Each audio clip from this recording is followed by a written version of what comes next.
Raphaël Favier attend une greffe rénale depuis 3 ans. Il avait bon espoir d'être appelé avant l'été, mais le Covid-19 a chamboulé le calendrier. Toutes les transplantations non vitales ont été interrompues, trop risquées.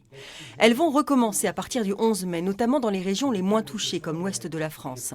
Une bonne nouvelle, même si l'inquiétude est toujours là. Si ça vient, on va dire, allez, le 20 mai ou le 30 mai, on me dit on peut vous greffer, est-ce que je vais dire oui ou non?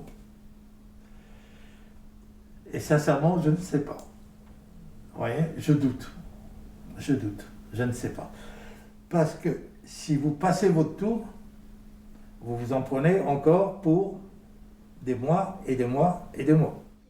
Raphaël fera confiance aux soignants dont il ne cesse de louer la bienveillance, l'investissement et le professionnalisme.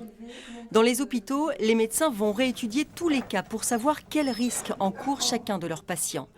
Certaines greffes seront à nouveau différées. On sait que par exemple les patients les plus âgés, les patients qui ont des antécédents éventuellement de diabète ou de maladies cardiovasculaires, et puis les patients qui ont une obésité sont plus à risque que les autres. Sur les listes d'attente, on va sélectionner un certain nombre de patients et probablement les mettre un petit peu en attente de greffe. On va différer leur transplantation pour permettre d'avoir un environnement épidémique qui soit meilleur parce que probablement ils ont trop de risques, eux, à être greffés dans cette période. Le professeur Vigneault, chef du service néphrologie au CHU de Rennes, sait qu'il faudra convaincre ses patients.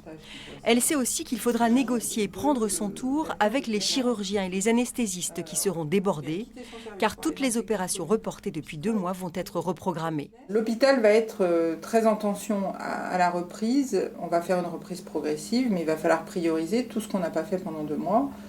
Et donc ça va être très compliqué. Probablement moins dans l'ouest de la France parce qu'il y a de la place en réa, parce que les anesthésistes pourront retourner au bloc, etc.